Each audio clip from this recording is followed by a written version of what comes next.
Good morning all students. मैं स्वागत करता हूं हमारे online digital platform PG foundation classes. आज हम एक ऐसा टॉपिक पढ़ने वाले हैं जो 11th क्लास में, 12th क्लास में और ग्रेजुएशन में सभी जगह अप्लाई होता है। तो आज हम जो टॉपिक पढ़ने वाले हैं वो पढ़ने वाले हाइब्रिडाइजेशन। तो स्टार्ट करते हैं हम हाइब्रिडाइजेशन।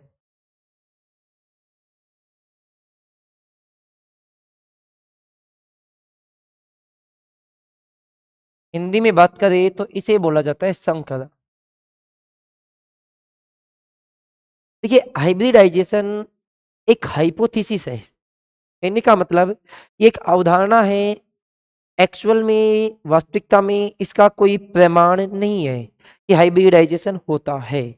केमिस्ट्री में हाइब्रिडाइजेशन का कोई एक्चुअल प्रमाण नहीं है, कोई प्रूफ नहीं है इसका। बस दिस इज ये एक हाइपोथेसिस है जिसके आधार पर हम केमिकल बॉन्डिंग को इजीली समझ सकते हैं। केमिकल बॉन्डिंग में कोई भी कंपाउंड फॉर्मेशन होता है, कंपाउंड की स्ट्रक्चर होती है, इसके अलावा उसके लोन पेयर वगैरह होते हैं, उनके बारे में हम हाइब्रिडाइजेशन से इजीली समझ सकते हैं। तो देखिए, हाइब्रिडाइजेशन की बात करें तो हाइब्रिडाइजेशन की पहली बात करें हम कि हाइब्रिडाइजेशन में जो आउटर मोस्ट इलेक्ट्रॉन होते हैं, आउटर मोस्ट इलेक्ट्रॉन होते हैं, उनके जो ऑर्बिटल्स होते हैं वो इसमें पार्टिसिपेट करते हैं। पहली बात तो जो आपके आउटर मोस्ट ऑर्बिटल होंगे,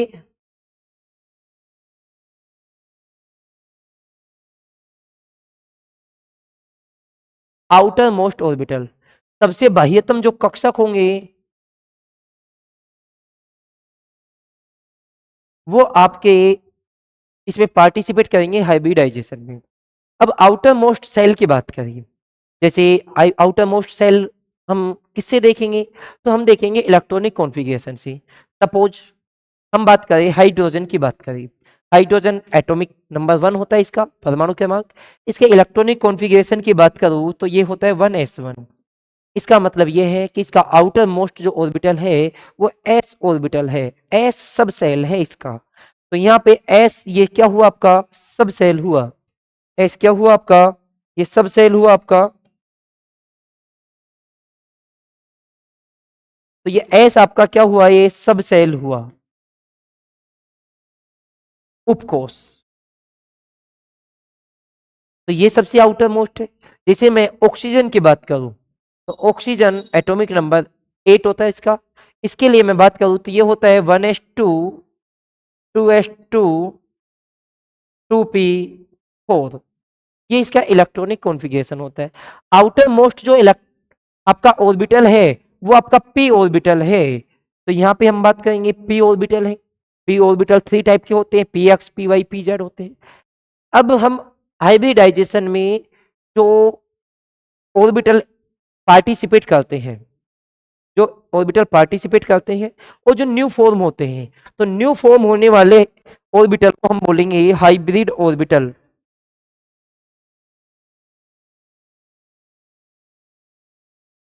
जो नया कोई भी आपका ऑर्बिटल फॉर्म होगा तो उस ऑर्बिटल के हम क्या बोलेंगे? हाइब्रिड ऑर्बिटल, या इसे बोलेंगे संकरित कक्षक।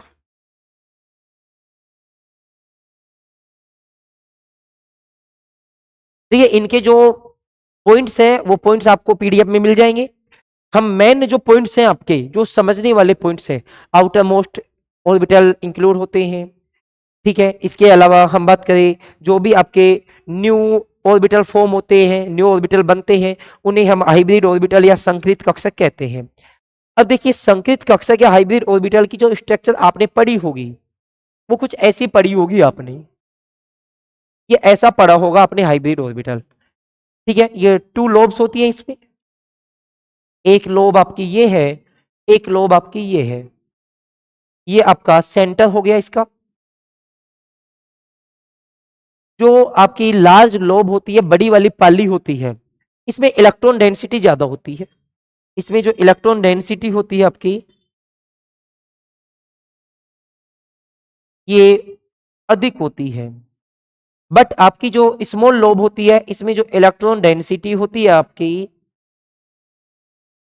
ये कम होती है। अब बात यहां से आई कि हाइब्रिड ऑर्बिटल के स्ट्रक्चर एक्चुअल में हमने ऐसी क्यों बनाई। इसके अलावा बहुत सारी स्ट्रक्चर्स हैं। तो देखिए बहुत सारी स्ट्रक्चर्स हैं, तो हमने ये स्ट्रक्चर क्यों बनाई हम उसकी बात करें। तो देखिए आपने ये देखा होगा जो एस ऑर्बिटल होते हैं आपके, वो आपके होते हैं स्फेरिकल होते हैं, गोलाकार होते हैं आपके। ठीक है, ये हमने सपोज एक गोलाकार स्ट्रक्चर बनाई है हमने। दूसरी बात, आपके जो पी ऑर्बिटल होते हैं ये आपके डंबल साइज होते हैं, डंबल आकार। तो डंबलाकार को हम देखें तो डंबलाकार एक ऐसी स्ट्रक्चर होती है। ठीक है, पी ऑर्बिटल की बात करें तो आपके डी ऑर्बिटल की जो स्ट्रक्चर होती है वो द्विडंबलाकार होती है, डबल डंबल होते हैं उसमें, द्विडंबलाकार। ठीक है, अब देखिए ये हाइब्रिड ऑर्बिटल की जो स्ट्रक्चर फॉर्म हुई उसमें एक बड़ी वाली लोब है और एक छोटी वाली लोब है। तो ये लोब आखिर ऐसी फॉर्म है हुई क्यों, हम उसकी बात कर रहे हैं। थोड़ा सा देखिए आपने एक फिजिक्स में एक टॉपिक पढ़ा होगा, इंटरफेरेंस। फिजिक्स में एक टॉपिक है इंटरफेरेंस, जिसको हिंदी में बात करें व्यतिकरण। तो व्यतिकरण में आप क्या देखते हो, हमें आप इसको व्यतिकरण से रिलेट कर रहे हैं थोड़ा सा। व्यतिकरण में आप ये देखते हो कोई भी टू वेव्स हैं, ये प्लस सिमेट्री, ये माइनस प्लस माइनस प्लस, इसका किसी अदर कोई वेव है plus minus plus minus plus. जब कोई भी टू लोब या टू वेव की बात करें, टू वेव जब इंटरफेरेंस होती है व्यतिकरण में, तो होता क्या है, जिनकी सिमेट्री सेम होती है, जैसे इसकी और इसकी दोनों की सिमेट्री सेम है, तो दोनों की सिमेट्री सेम है, तो इनका जो एम्पलीट्यूड होगा, आयाम होगा, उसमें इंक्रीमेंट होगा। और इंक्रीमेंट क्या होगा देखिए, यहाँ पे इनका जो एम्पलीट्यूड है वो कम है। अब जो नई वेव आपकी फॉर्म होगी उसका एम्पलीट्यूड दोनों के इक्वल होगा, दोनों के सम के इक्वल होगा, जिसमें इसका और इसका दोनों का जो एम्पलीट्यूड है उसका सम हुआ है, योग हुआ है, और ये एक नई वेव फॉर्म हुई है। अब इस टॉपिक को केमिस्ट्री में हाइब्रिडाइजेशन से क्या संबंध है उसकी बात करें तो आप देखिए, मैंने आपसे कहा कि सपोज ये आपका पी ऑर्बिटल है, ये आपका एस ऑर्बिटल है। तो देखिए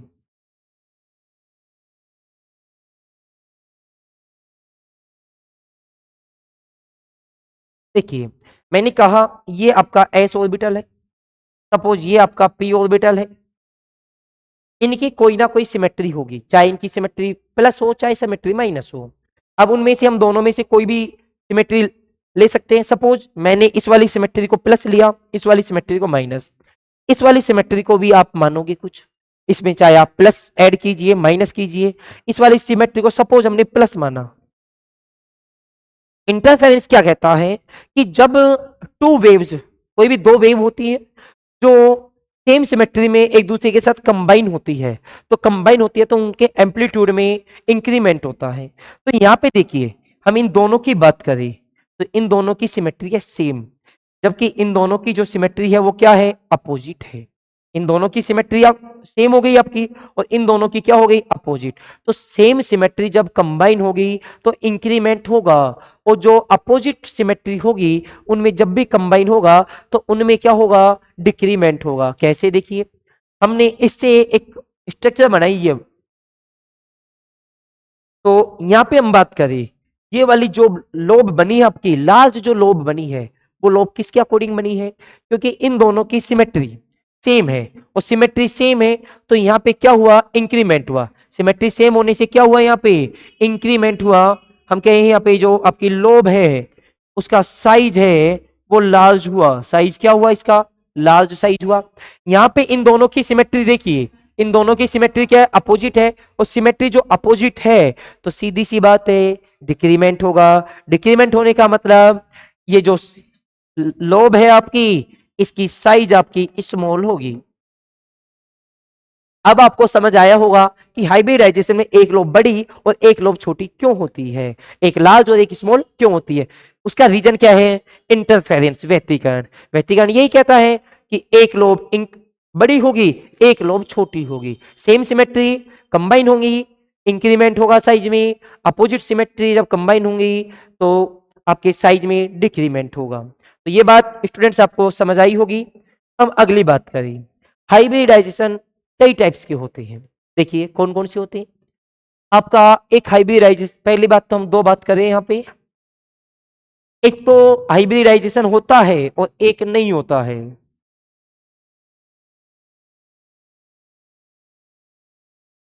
एक तो हाइब्रिडाइज्ड मॉलिक्यूल होते हैं, एक नॉन हाइब्रिड मॉलिक्यूल होते हैं।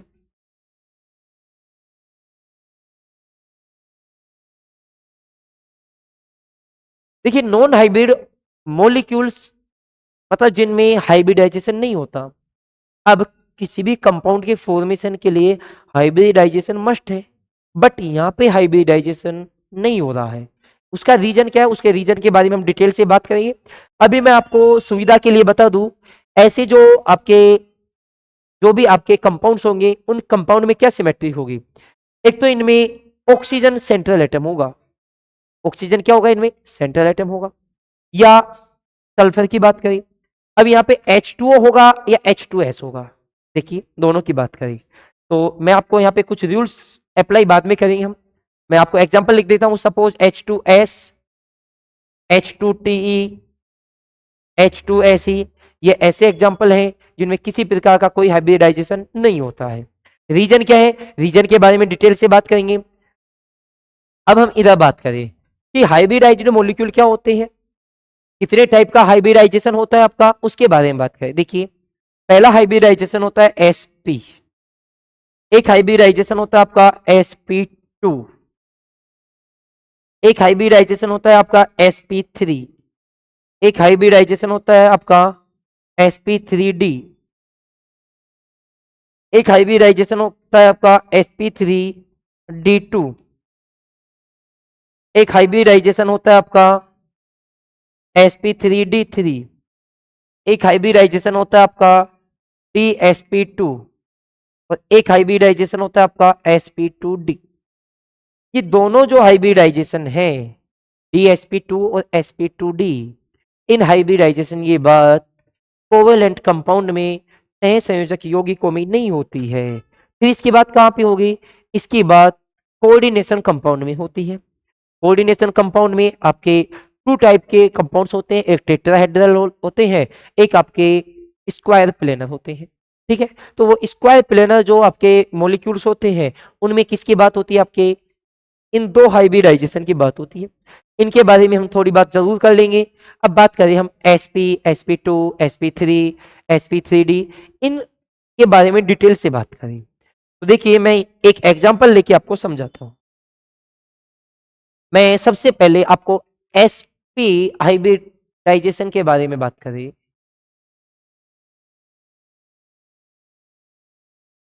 देखिए sp हाइब्रिडाइजेशन नाम में ही है s और p, मतलब एक s और एक p कंबाइन हो रहे हैं। एक s और एक p क्या हो रहा है, कंबाइन हो रहा है। तो देखिए इधर मैंने कहा जब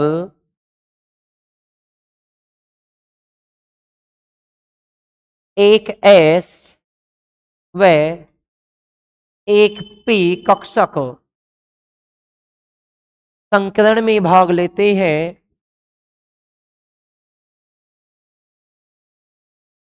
संकरण में भाग लेते हैं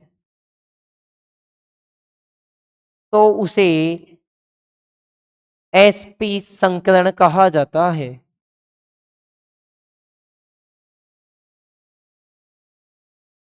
मैंने क्या कहा, एक एस और एक पी कक्षक जब संकलन में भाग लेगा तो उसे हम sp संकलन कहेंगे। आखिर ये पहली बात हम यहाँ पे ये करें, चाहे sp संकलन है, sp2 है, sp3 है, इनकी आवश्यकता क्यों पड़ी, कि ऐसा क्या कारण है जिसके कारण आपको इन हाइब्रिडाइजेशन की आवश्यकता पड़ी, ये हाइपोथेसिस आपको डिस्कवरी करनी पड़ी, ऐसा क्या कारण है। देखिए कोई भी मॉलिक्यूल स्टेबल होने के लिए अपना जो ऑक्टेट है, अष्टक है, वो पूरा करना चाहता है। अब अष्टक वो आयनिक कंपाउंड में कंप्लीट करता है। आयनिक कंपाउंड में वो इलेक्ट्रॉन डोनेट करता है और इलेक्ट्रॉन गेन करता है। लेकिन आपका जो कोवेलेंट कंपाउंड होते हैं, उन कोवेलेंट कंपाउंड्स में होता क्या है कि जो आपके कोवेलेंट कंपाउंड होते हैं, जब भी वो ऑक्टेट कंप्लीट करते हैं, तो वो वहां पे एक हाइपोथेसिस होती है हाइब्रिडाइजेशन। अब ऑक्टेट कंप्लीट करने की आवश्यकता क्यों पड़ी? क्योंकि वो अनस्टेबल है। क्या है वो? अनस्टेबल। अनस्टेबिलिटी कैसे? देखिए, एक बार हम इसके बारे में बात करें। सपोज हम यहाँ पे बात करें 2p1, पी में 3 होते हैं आपके, ये आपका 1 हो गया। 2p2, ये मैं p2 की बात कर रहा हूं, इसमें 1 ये हो गया, ये 1 ये हो गया। p3,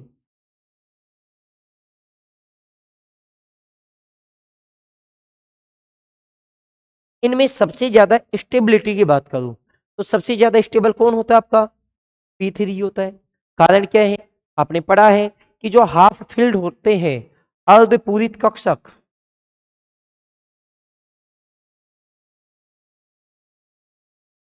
अर्धपूरित कक्षक, उनकी स्टेबिलिटी ज्यादा होती है। बट आपके ये है,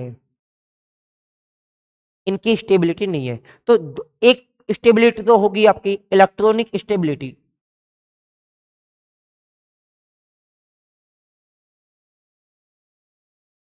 इनके बारे में हम डिटेल से बात करें। दूसरी स्टेबिलिटी क्या होगी?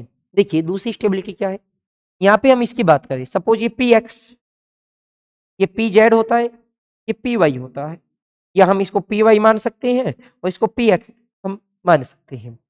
बात यहाँ से ये है, इन तीनों के बीच में जो एंगल होता है वो कितना होता है? इन तीनों के बीच में जो एंगल होता है वो आपका 90 डिग्री का होता है।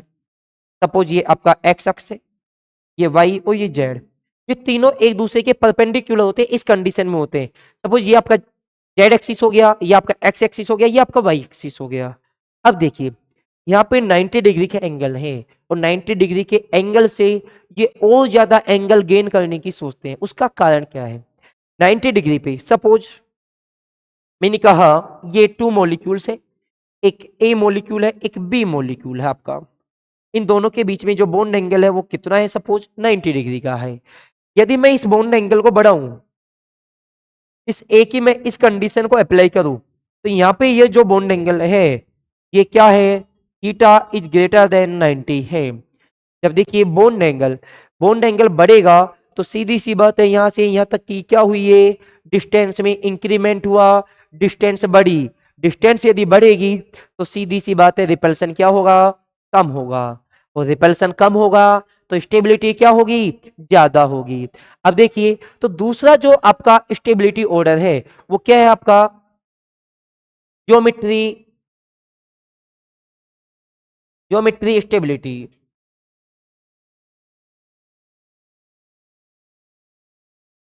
या इसी को बोलेंगे स्टेरिकल, त्रिविमीय स्टेरिकल स्टेबिलिटी।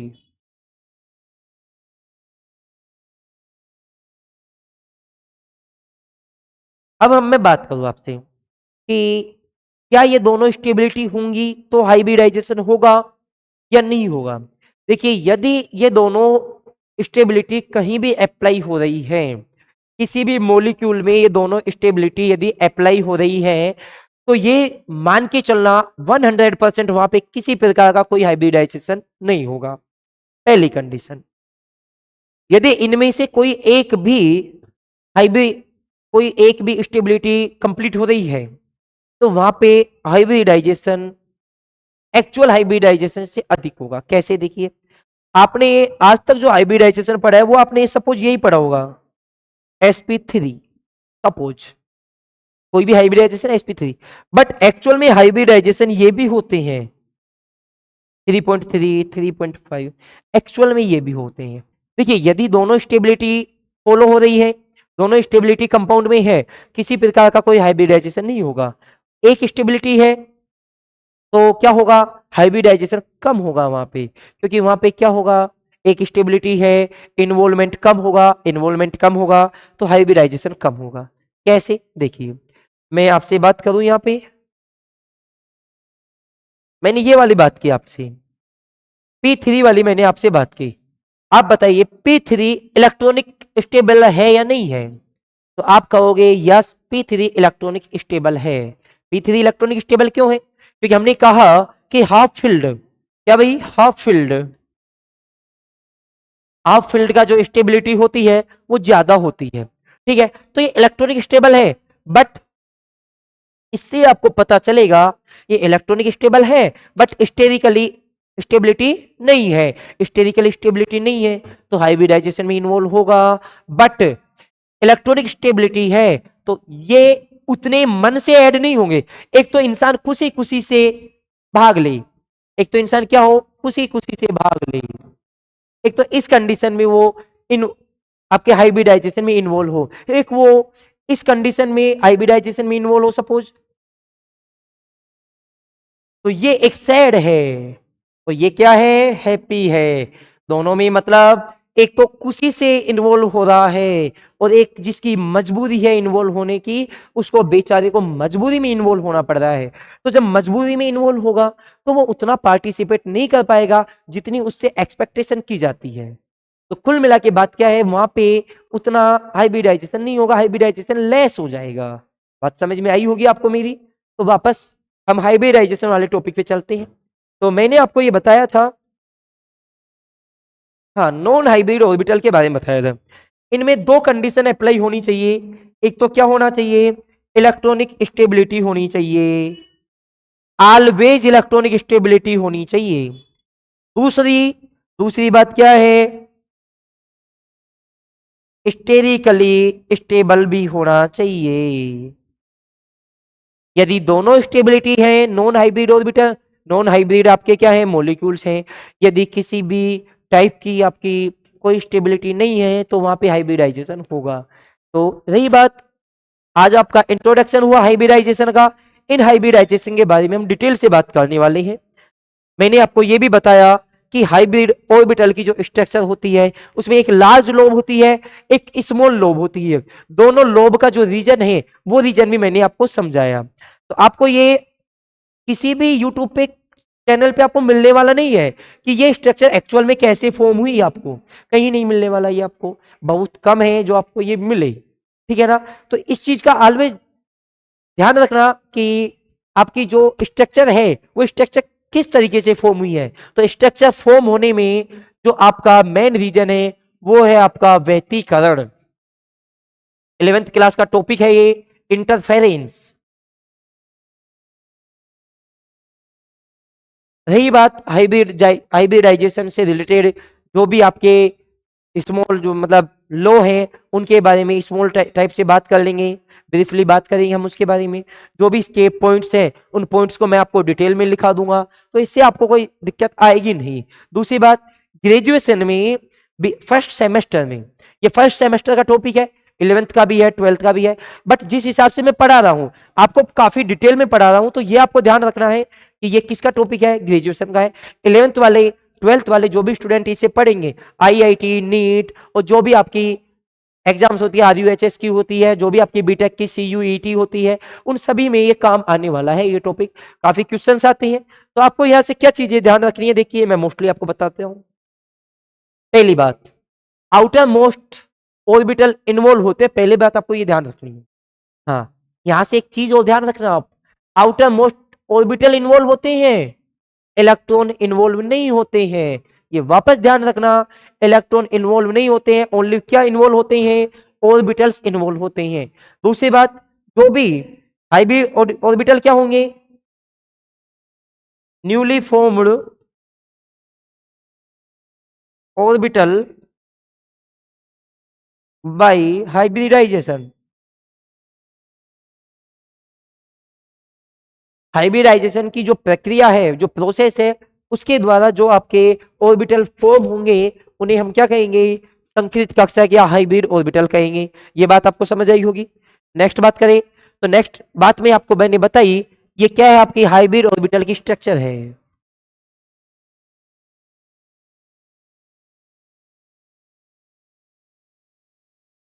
इसका रीजन क्या है, मैंने आपको रीजन बताया। इसका रीजन है इंटरफेरेंस।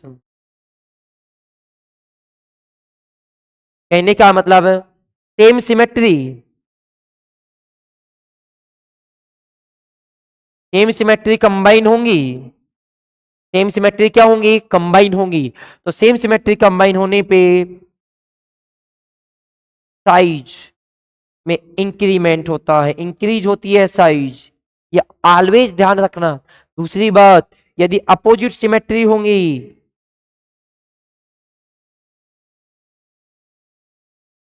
अपोजिट सिमेट्री कंबाइन होंगी, तो यहां पे क्या होगा, डिक्रीज होगा साइज। तो ये बातें आपको समझ में आई होंगी स्ट्रक्चर क्यों बनी, क्योंकि ये क्या है, सेम सिमेट्री कंबाइन कॉम्बिनेशन है, सेम सिमेट्री कॉम्बिनेशन है ये क्या है आपका, अपोजिट सिमेट्री कॉम्बिनेशन है।